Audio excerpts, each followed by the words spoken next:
வீர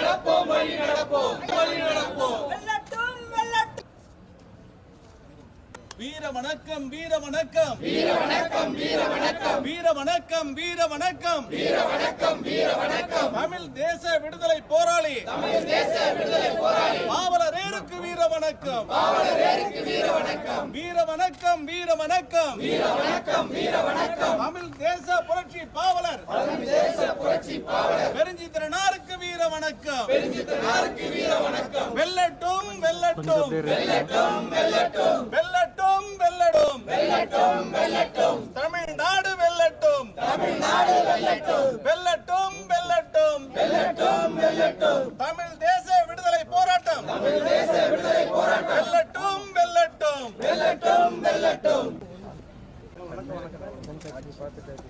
அப்படியே கண்காட்சி ஐயாவுடைய வாழ்க்கை சுவடுகளை ஒரு பார்வைக்குரிய படங்களை அமைத்திருக்கு.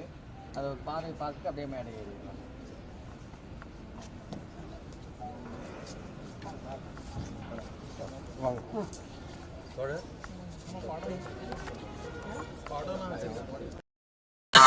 தாய்மொழியை குறைவாக நினைக்காதே.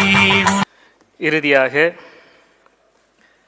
தமிழ் தேச விடுதலை இயக்கத்தினுடைய அமைப்பாளர், பேரறிஞர், தமிழ் தேசியத்துக்கும் மார்க்சியத்திற்கும் ஒரு ஆனா ஆவண்ணா கற்றுத்தரக்கூடிய ஒரு ஆசானாகவும் திகழும் தோழர் தியாக அவர்களை உரையாற்ற அழைக்கின்றோம்.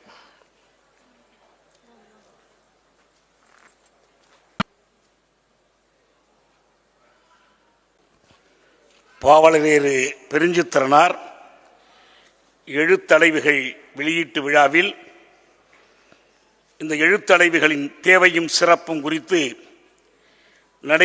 நடைபெறுகிற இந்த விளக்க நிகழ்ச்சியினுடைய தலைவர் அவர்களே, இங்கே வாழ்த்தி சிறப்புரை ஆற்றி சென்றிருக்கிற திராவிடர் கழக தலைவர் மாண்புமிகு ஆசிரியர் ஐயா வீரமணி அவர்களே, ஊடகர் திருமாவேலன் அவர்களே, தமிழ்மண் தன்னுரிமை இயக்கத்தை சார்ந்த பேராசிரியர் ஜெயராமன் அவர்களே, தமிழ் எமோரியா ஆசிரியர் மும்பையைச் சேர்ந்த ஐயா குமரராசா அவர்களே, மார்க்சிய பெரியாரிய பொதுவுடைமை கட்சி தோழர் வாலாசா வல்லவன் அவர்களே, பேராசிரியர் ஆரூர் புதியவன் அவர்களே, அன்பு தோழர் பாவலன் அவர்களே, இங்கே உரையாற்றி சென்றிருக்கிற சிறப்பு பெற்றிருக்கிற தமிழ் நண்பர்களே, இங்கே கூடியிருக்கிற அன்புக்குரிய தோழர்களே, நண்பர்களே, இந்த நிகழ்ச்சியினுடைய சிறப்பை, நிகழ்ச்சியின் சிறப்பு என்பதை காட்டிலும் இந்த நிகழ்ச்சிக்கு வழிகோலி இருக்கிற அந்த பெருமுயற்சியினுடைய சிறப்பை உணர்த்துவதற்காக வரலாற்றில் ஒரு ஒப்பீட்டை நான் கூற வேண்டும். 1956 செப்டம்பர் 14ஆம் நாள் அண்ணல் அம்பேத்கர் அவர்கள் பண்டிட் நேருவுக்கு ஒரு கடிதம் எழுதினார். அம்பேத்கருடைய நூல் தொகுப்பில் அந்த கடிதம் இருக்கிறது. அதிலே அவர் சொல்லியிருந்தார், நான் 5 ஆண்டு காலம் உழைத்து புத்தரை பற்றி ஒரு நூல் எழுதியிருக்கிறேன். புத்தா அண்ட் இஸ் தம்மா என்ற அந்த நூல். இந்த நூலை வெளியிடுவதற்கு என்னிடம் வசதி இல்லை. யார் இந்திய அரசமைப்பு சட்டத்தின் வரைவு குழுவினுடைய தலைவராக விளங்கிய அம்பேத்கர், சட்ட அமைச்சராக விளங்கியவர், அவர் நேருவுக்கு எழுதுகிற கடிதம், அவர் பௌத்தத்திற்கு மதம் மாறுவதற்கு 1 திங்கள் முன்னதாக, அவர் மறைவதற்கு 2 திங்கள் முன்னதாக நேருவுக்கு எழுதிய கடிதம், இந்த நூலை வெளியிட எனக்கு வசதி இல்லை, நீங்கள் 20,000 ரூபாய் கொடுங்கள். இந்த 20,000 ரூபாயை கொடுத்தால் புத்தருடைய 2500வது பிறந்த நாளை முன்னிட்டு ஒரு குழு அமைத்திருக்கிறோம். அந்த குழுவின் சார்பில் சில நூல்களை வெளியிடுகிறீர்கள். நான் இந்த நூல்கள் எவ்வளவு பணம் கொடுக்கிறீர்களோ அதற்கேற்ற படிகளை நான் கொடுத்து விடுகிறேன் என்று அவர் கடிதம் எழுதினார். அரசியல் வாழ்க்கை முழுவதிலும் அம்பேத்கரின் கொள்கையையும் அம்பேத்கர் என்ற மாமனிதரையும் இழிவுபடுத்தியே பழக்கப்பட்ட அந்த காஷ்மீர் பண்டிதர் எங்களிடம் அவ்வளவு பணம் இல்லை, வேண்டுமானால் நான் ராதாகிருஷ்ணனுக்கு உங்கள் கடிதத்தை அனுப்பி வைக்கிறேன் என்று கூறுகிறார். பிறகு ராதாகிருஷ்ணன் வேறு நிறைய நூல்களை வெளியிடுவதால் உங்கள் நூலை எங்களால் வெளியிட இயலாது என்று பதில் சொன்னார். புத்தரை உண்மையிலேயே இந்தியாவிற்கு அறிமுகம் செய்த, முறையாகவும் சரியாகவும் அறிமுகம் செய்த ஒரே ஒரு நூல் அம்பேத்கர் வாழ்க்கையினுடைய அந்த பெரும்படைப்பு புத்தரும் அவர் தம்மமும். அவர் காலத்தில் அது வெளிவரவில்லை. இன்று நாம் சனாதனம் பற்றி பேசுவதற்கெல்லாம் சான்றாக அம்பேத்கர் எழுதிய நூல் ரிடில்ஸ் ஆஃப் இந்துயிசம், இந்துவியத்தின் புதிர்கள் என்ற நூல். அதுவும் அவர் காலத்தில் வரவில்லை. அவர் காலத்திற்கு பிறகுதான் அந்த நூல்களெல்லாம் வெளிவந்தன. ஏனென்றால் எழுதிவிடலாம், ஆனால் எழுதியதை தொகுப்பதும் வெளியிடுவதும் அவ்வளவு எளிய பணி அல்ல. அப்படி ஒரு மகத்தான பணியை தோழர் பொழிலன் செய்து முடித்திருக்கிறார். அந்த பேருழைப்புக்காக அவருடைய உள்ளங்கையில் நான் முத்தமிடுகிறேன். பூங்குன்றன் அவரோடு சேர்ந்து பாடுபட்டிருக்கிறார். இந்த குடும்பமே ஒன்றாக நின்று உழைத்திருக்கிறது. குடும்பங்கள் சொத்துக்காக சண்டையிட்டுக் கொள்ளும் மிகப்பெரிய அறிவு சொத்தை அவர்கள் போட்டியிட்டு அதே நேரத்தில் ஒன்றுபட்டு வெளியே கொண்டு வந்திருக்கிறார்கள். அதற்காக நான் தமிழ் தேசிய விடுதலை இயக்கத்தின் சார்பில் அவர்களை பாராட்டுகிறேன். நண்பர்களே, இந்த நேரத்தில் நாம் சொல்ல வேண்டிய ஒன்று இருக்கிறது. தனித்தமிழ் இயக்கமானாலும் அல்லது இந்தி திணிப்புக்கு எதிரான மொழி போராட்டங்கள் ஆனாலும் அவை அனைத்தும் ஒரு குறிப்பிட்ட சமூக உள்ளடக்கத்தோடு கூடியவை. இவை மொழிகளுக்கு இடையிலான சண்டைகள் அல்ல, இலக்கியங்களுக்கு இடையிலான சமர்கள் அல்ல, எழுத்துக்களுக்கும் சொல்லியங்களுக்குமான போர்கள் அல்ல. இவற்றுக்கு பின்னாலே ஒரு சமூக நலன், வர்க்க நலன் மறைந்திருக்கிறது. ஏடறிந்த வரலாறு அனைத்தும் வகுப்பு போராட்டங்களின் வரலாறே, அதாவது வர்க்க போராட்டங்களின் வரலாறே என்று மார்க்சும் எங்கெல்ஸும் எழுதினார்கள். இந்த வர்க்க போராட்டம் அல்லது வகுப்பு போராட்டம் என்பதை லெனின் விளக்கி எழுதினார்.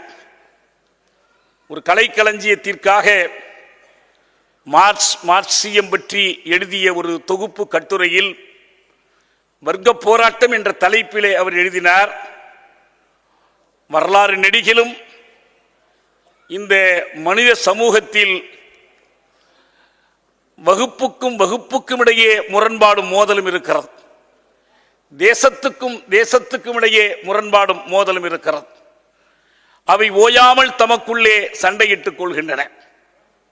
வர்க்க போராட்டம் என்றால் அது வர்க்கமும் மோதுவது மட்டுமல்ல, தேசங்களுக்கு இடையிலான போராட்டங்களும் வர்க்க போராட்டத்தினுடைய ஒரு வடிவம்தான் என்று அவர் எழுதினார்.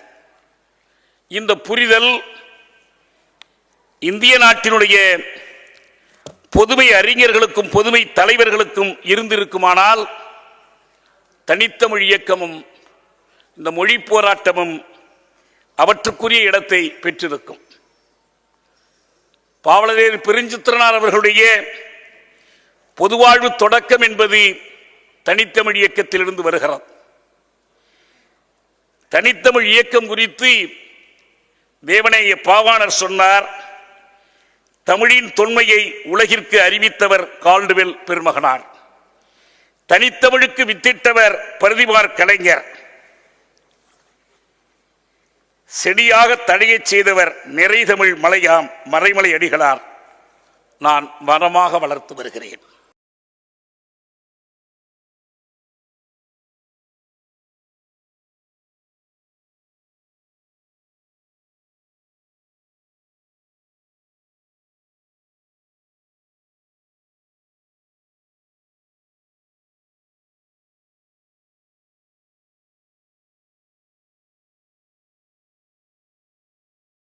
என்று பெயரை மாற்றிக்கொண்டவர். ஆனால் எல்லீசனுக்கு முன்பு, கால்டுவெல்லுக்கு முன்பு இந்த தமிழறிஞர்கள் உட்பட மொழியியல் அறிஞர்கள் எல்லோரும் ஒரு நம்பிக்கையை வைத்திருந்தார்கள். அது என்னவென்றால், தமிழ் தனித்து இயங்க முடியாத ஒரு மொழி. தமிழ் இலக்கணம் எல்லாம் வடமொழியிடமிருந்து பெறப்பட்டது. பாணினியின் இலக்கணம் இல்லையேல் தொல்காப்பியம் இல்லை என்று அவர்கள் நம்பினார்கள். அவ்வாறே ஆய்வுரைகளும் எழுதினார்கள். ஆனால் தமிழினுடைய அடிப்படை சொல் வளம் வேறு எந்த மொழியிலிருந்தும் பெறப்பட்டதல்ல.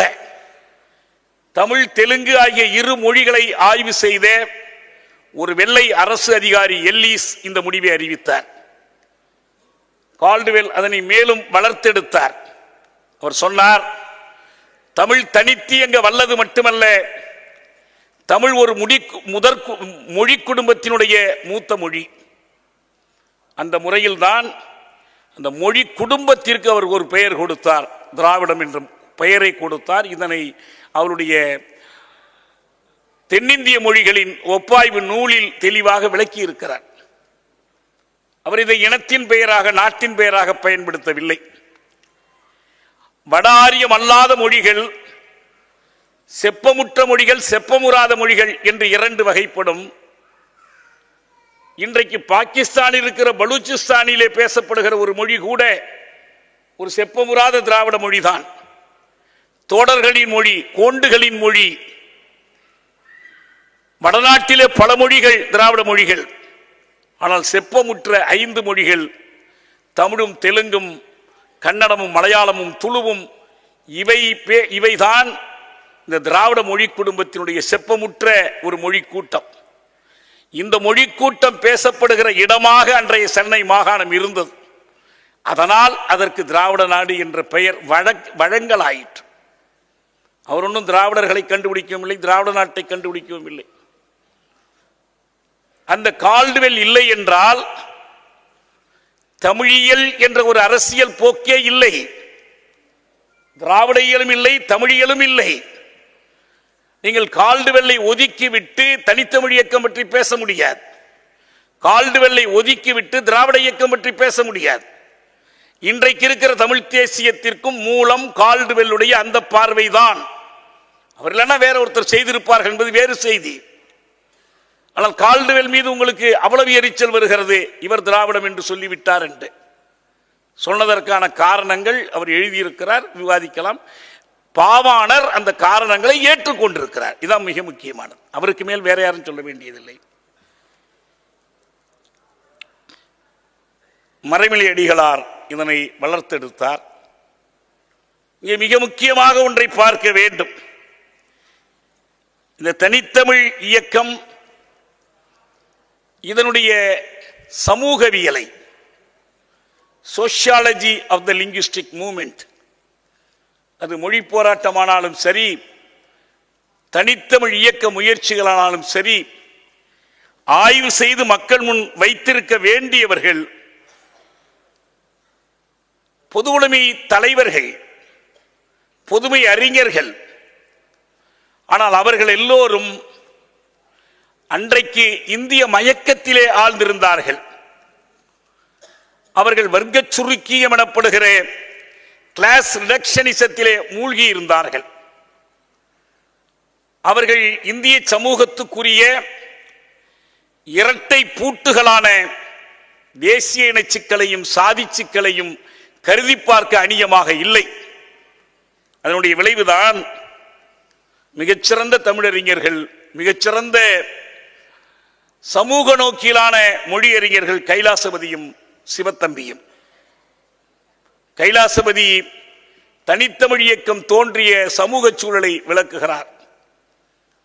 பார்ப்பனிய எதிர்ப்பு இயக்கம், பெண்ணுரிமைக்கான இயக்கம், வடவரி எதிர்ப்பு இயக்கம், இந்த இயக்கங்கள் எல்லாம் சமூகத்திலே வேர்கொண்ட ஒரு சூழலில்தான், இந்த சமூக சூழலில்தான் தனித்தமிழ் இயக்கம் பிறந்தது என்று அவர் சொல்கிறார். இதான் சரியான பார்வை. ஆனால் ஒரு எல்லைக்கு மேல் அதை அவர் கொண்டு செல்ல தயாராக இல்லை. கைலாசபதி சொல்கிறார், தொல்சீர் தமிழை காப்பதோடு தமிழை வடமொழி கலப்பில்லாததாகவும் ஆக்க வேண்டும் என்ற வேதாசலத்தின் முயற்சி இரட்டை பிற்போக்கானது. அது செயற்படுத்த முடியாத ஒரு பணி. மறைமலை என்ற சொல்லை பயன்படுத்த அவர் தயங்குகிறார். வேதாசலம் என்று சொல்கிறார். மறைமலை என்ற பெயரை கூட வேதாசலம் என்கிறார். அது இரட்டை பிற்போக்கானது, செயல்படுத்த முடியாதது. சிவத்தம்பி சொல்கிறார், மறைமலை அடிகள் தமது பிராமண எதிர்ப்பு இயக்கத்தை தமிழின் தொன்மையான தூய்மையை கெடுக்கும் ஒரு சமூக சக்திக்கு எதிரான இயக்கமாகவே கொண்டார் என்பது தெரிய வரும். தனித்தமிழ் இயக்கத்தை அவர் எப்படி கொண்டார் என்றால், மறைமலை அடிகள் தமிழின் தூய்மையை கெடுக்கும் சமூக சக்தி. யார் இந்த சமூக சக்தி? பார்ப்பனர்களுக்கு எதிரான இயக்கமாகவே கருதி கொண்டார். பிராமண எதிர்ப்பு இயக்கமானது திட்டவட்டமான ஒரு அரசியல் இயக்கமாக முகிழ்த்து கிளம்பிய போது அந்த அரசியல் சக்தியின் வளர்ச்சிக்கு இவரது கருத்து செயல் நடவடிக்கைகள் உதவின. இத்தகைய கண்ணோட்டத்தில் நோக்கும் போது தனித்தமிழ் இயக்கம் பழமையை பேணும் இயக்கமாகவே தொழிற்பட்டது என்று தெரிய வரும். இவர்களுக்கு தனித்தமிழ் இயக்கத்தின் மீது இருக்கிற கோபம் எல்லாம் அது ஏதோ மொழி வழி இயக்கம், மொழி சார்ந்த இயக்கம் என்றால், மொழிநூல் தொடர்பானது என்றால் ஏற்றுக்கொள்வார்கள். அது இயல்பாகவே பார்ப்பன எதிர்ப்பு இயக்கமாக, பார்ப்பனிய எதிர்ப்பு இயக்கமாக வந்தது. மொழி காப்புக்கும் மொழி மீட்புக்கும் மொழி வளர்ச்சிக்கும் இடையில் இருக்கிற இயங்கியல் உறவை கைலாசபதியாலும் சிவத்தம்பியாலும் விளங்கிக் கொள்ள முடியாமல் போனது வருத்தத்துக்குரிய செய்தி. அதே போலத்தான் இந்திய எதிர்ப்பு போராட்டத்தை பற்றி தோழர் நம்முடைய பேராசிரியர் மறைமுகமாக குறிப்பிட்டாரே, ஃப்ராட் என்று பேசுகிறார்கள் என்று. மணியரசன் தான் அது. அவர் சொல்கிறார், இந்திய எதிர்ப்பு போராட்டம் எல்லாம் முன்னாலேயே தொடங்கிவிட்டது, தமிழறிஞர்கள் தொடங்கி விட்டார்கள். 38 இந்த பிரச்சனை வந்தவுடன் பெரியார் வந்து நுழைந்து கொண்டார். பெரியார் வேற ஏதோ வேலை பார்த்து கொண்டிருந்தார், நெல் வணிகம் பார்த்து கொண்டிருந்தார். போராட்டம் வந்தவுடனே வந்து நுழைந்து கொண்டார். பெரியார் 1931 மே 10ஆம் நாள் குடியரசு இதழிலே ஒரு கட்டுரை எழுதுகிறார். இந்த திட்டம் இந்தி திட்டம் ஆரிய புரட்டு. காங்கிரஸ்காரர்கள் அந்த நேரத்தில் இந்தியை பரப்புகிற வேலையில் ஈடுபடுகிறார்கள். இந்தி பிரச்சார சபை அமைக்கிறார்கள். அது தேசிய மொழி, எனவே எங்கெங்கும் பரப்ப வேண்டும் என்கிறார்கள். அந்த நேரத்தில் பெரியார் எழுதுகிறார், 25 தொடங்கிய குடியரசில் 31 எழுதுகிறார், இதை தகர்த்தெறியுங்கள் என்று தமிழர்களுக்கு எச்சரிக்கை விடுக்கிறார். குடியரசு தலையங்கம் இது. பெரியார் எழுதியது. இந்தி என்பது பார்ப்பன ஆதிக்கத்திற்காக ஏற்படுத்தப்பட்ட புரட்டு என்பதை தவிர அதில் எவ்வித உண்மைத்தன்மையும் இல்லை என்பதை அறிவுள்ள எவரும் ஆட்சேபிக்க மாட்டார்கள் என்றே கருதுகிறோம். இந்த இந்தி திட்டம் என்பது பார்ப்பன ஆதிக்கத்தை நிறுவுவதற்காக செய்யப்பட்ட புரட்டு. கண்மூடித்தனமாய் எல்லோரும் இந்தி கற்றுக்கொள்ள வேண்டும் என்று அரசியல் பேரால் நிர்பந்திப்பது. இந்தி படித்தால் தான் தேசபக்தி. எப்படி ஒழுங்காகும் என்று கேட்கிறோம். அதற்கும் பின்னாலே மறைந்திருக்கிற காரணத்தை பெரியார் சொல்கிறார். இந்தி என்பது அநேகமாக வடமொழியின் சார்போ அல்லது திரிபோ ஆகும். வடமொழியை திணிப்பதற்கு இன்னொரு பெயர் தான் இந்தி திணிப்பு. 31 பெரியார் சொன்னது இது. இன்றைக்கு இந்திய அரசமைப்பு சட்டத்தை எடுத்து பாருங்கள், 17வது பகுதி எடுத்து பாருங்கள். 343வது உறுப்பு இந்திய ஆட்சி மொழியாக்குகிறது. 351வது உறுப்பு சமஸ்கிருதத்தை வளப்படுத்தி இந்திக்கு துணையாக பயன்படுத்த வேண்டிய கடமைக்கு அரசுக்கு விதிக்கிறது. இந்தி திணிப்புக்கும் சமஸ்கிருத திணிப்புக்கும் பின்னாலே இருக்கிற சமூக காரணத்தை புரிந்து கொள்ள முடியாதால் தான் இந்திய கம்யூனிஸ்ட் கட்சி இந்திதான் ஆட்சி மொழி, ஏற்றுக்கொள்ளத்தான் வேண்டும், ஆனால் திணிக்க கூடாது என்கிறது. திராவிட மாயை பற்றி புத்தகம் எழுதிய பி ராமமூர்த்தி எழுதுகிறார், எந்த மொழி திணிப்பையும் ஆதரிக்கவில்லை, ஆனால் தவிர்க்க முடியாமலே இந்தி அந்த இடத்திற்கு வருவதற்குத்தான் கூடுதலான வாய்ப்பு இருப்பதாக சொல்லிக் கொள்கிறார். என்ன பொருள் இதற்கு? எப்படியாவது இந்த இந்தியை நுழைத்து விட வேண்டும். அப்படி நுழைப்பதுதான் வழி. அது தொடர்பு மொழி. பல தேசிய இனங்கள், பல மொழிவழி சமூகங்கள் இருக்கிற ஒரு நாட்டிற்கு தொடர்பு மொழி என்ற ஒன்றே தேவையில்லை என்பதுதான் என்னுடைய கொள்கை. இந்திய உலகத்திற்கு ஒரு தொடர்பு மொழியா? ஐக்கிய நாடுகளில் மட்டும் 6 தொடர்பு மொழிகள். எனக்கும் மலையாளிக்கும் தொடர்பு கொள்வதற்கு எதற்கு இந்தியும் தேவையில்லை, ஆங்கிலமும் தேவையில்லை, மலையாளமும் தமிழும் போதும். இது ஒரு புரட்டு. இந்த அடிப்படையில் தான் இந்த தனித்தமிழ் இயக்கம், மொழி போராட்டம், அதற்கு பின்னால் இருக்கிற சமூக நலனை, மொழி போராட்டத்தினுடைய சமூகவியலை நாம் புரிந்து கொள்ள வேண்டும். 1901ஆம் ஆண்டு மதுரையிலே பாண்டித்துரை தேவர் முதலாம் தமிழ்ச்சங்கத்தை தொடங்கினார். 16ஆம் ஆண்டில் மறைமலையடிகள் தனித்தமிழ் இயக்கத்தை தொடங்கினார். அது வளர்ந்து வளர்ந்துதான் 38இல் தமிழ்நாட்டினுடைய முதல் மொழி போர் ராஜகோபாலாச்சாரியாருடைய இந்தி திணிப்பை எதிர்த்து தமிழ் அறிஞர்களும் தந்தை பெரியாரும் முன்னின்று நடத்தினார்கள். அப்போதுதான் தமிழர் தலைவர் என்ற பெயரையே அவர் பெற்றார். அந்த போராட்டத்தினுடைய இறுதி முழக்கம்தான் 1938 செப்டம்பர் 11ஆம் நாள் பட்டுக்கோட்டை அழகிரி தலைமையிலான நடைப்பயணத்தினுடைய இறுதியில் கடற்கரையில் சோமசுந்தர பாரதியார், மறைமலை அடிகளும் கலந்து கொள்கிற அதே கூட்டத்தில் தந்தை பெரியார் கொடுத்த முழக்கம் தமிழ்நாடு தமிழருக்கு. 1973ஆம் ஆண்டு தியாகராய நகர் முத்துரங்கம் சாலையில் தந்தை பெரியார் உரையாற்றிய கடைசி பொதுக்கூட்டத்தில் அவர் எழுப்பிய முழக்கம் தமிழ்நாடு தமிழருக்கு. தமிழ்நாட்டினுடைய தன்னுரிமைக்கான முழக்கம் அது. தமிழ்நாட்டின் விடுதலைக்கான அடிப்படை முழக்கம் அது. பிரிதித்திரனாரை பொறுத்தவரை தமிழ் விடுதலை, தமிழ்நாட்டு விடுதலை, தமிழ் ஈழ விடுதலை என்ற விடுதலைகளில் ஊன்றி நின்றவர், உறுதியாக நின்றவர். என்னை என்ன செய்யினும் செய்க, என் தலையை கொய்யினும் கொய்க என்று அரசுக்கு அறைகூவல் விடுத்தவர். பாவலரேனுடைய வரலாற்றை நீங்கள் சொல்லுவதானால், இந்த விடுதலை பெற்ற இந்தியாவில் எத்தனை கருப்பு சட்டங்கள் வந்தனவோ அத்தனை கருப்பு சட்டங்களும் பாவலரின் மீது பாய்ந்து குதறின. தமிழ்நாட்டில் எத்தனை முதலமைச்சர் இருந்தார்களோ அத்தனை முதலமைச்சர்களும் பாவலரை சிறைப்படுத்தியவர்கள், தடுப்பு காவலை சிறைப்படுத்தியவர்கள், மறந்து விடாதீர்கள்.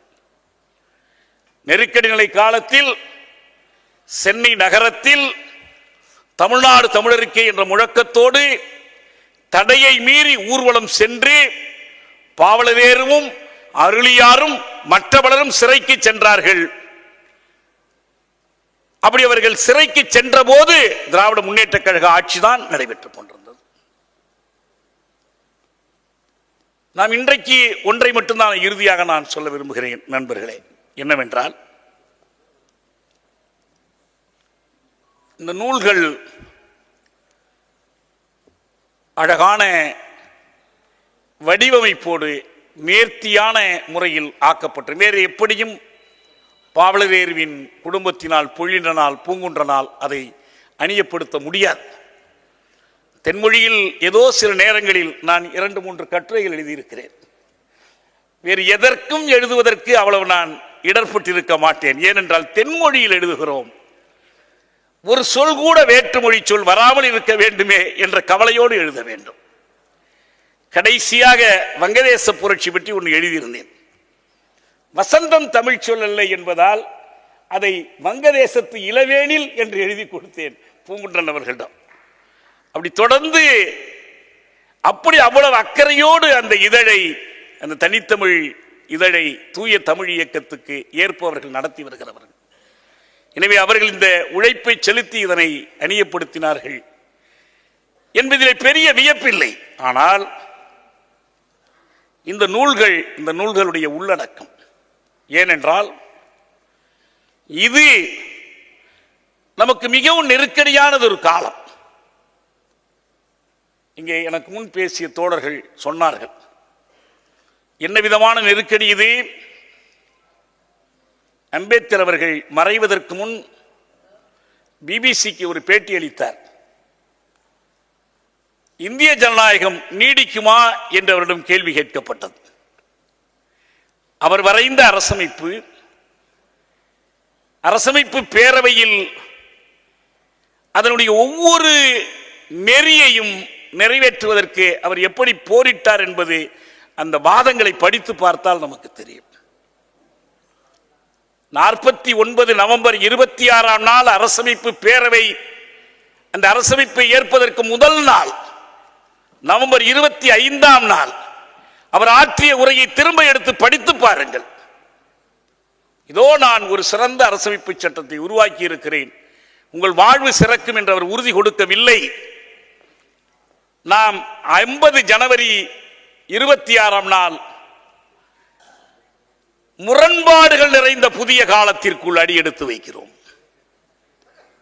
இந்த முரண்பாடுகளிலேயே அடிப்படையான முரண்பாடு சமூக பொருளியல் ஏற்றத்தாழ்வு என்ற அடித்தளத்தின் மீது ஆளுக்கு ஒரு வாக்கு, வாக்குக்கு ஒரு மதிப்பு என்ற அரசியல் ஜனநாயகத்தை நாம் நிறுவி இருக்கிறோம்.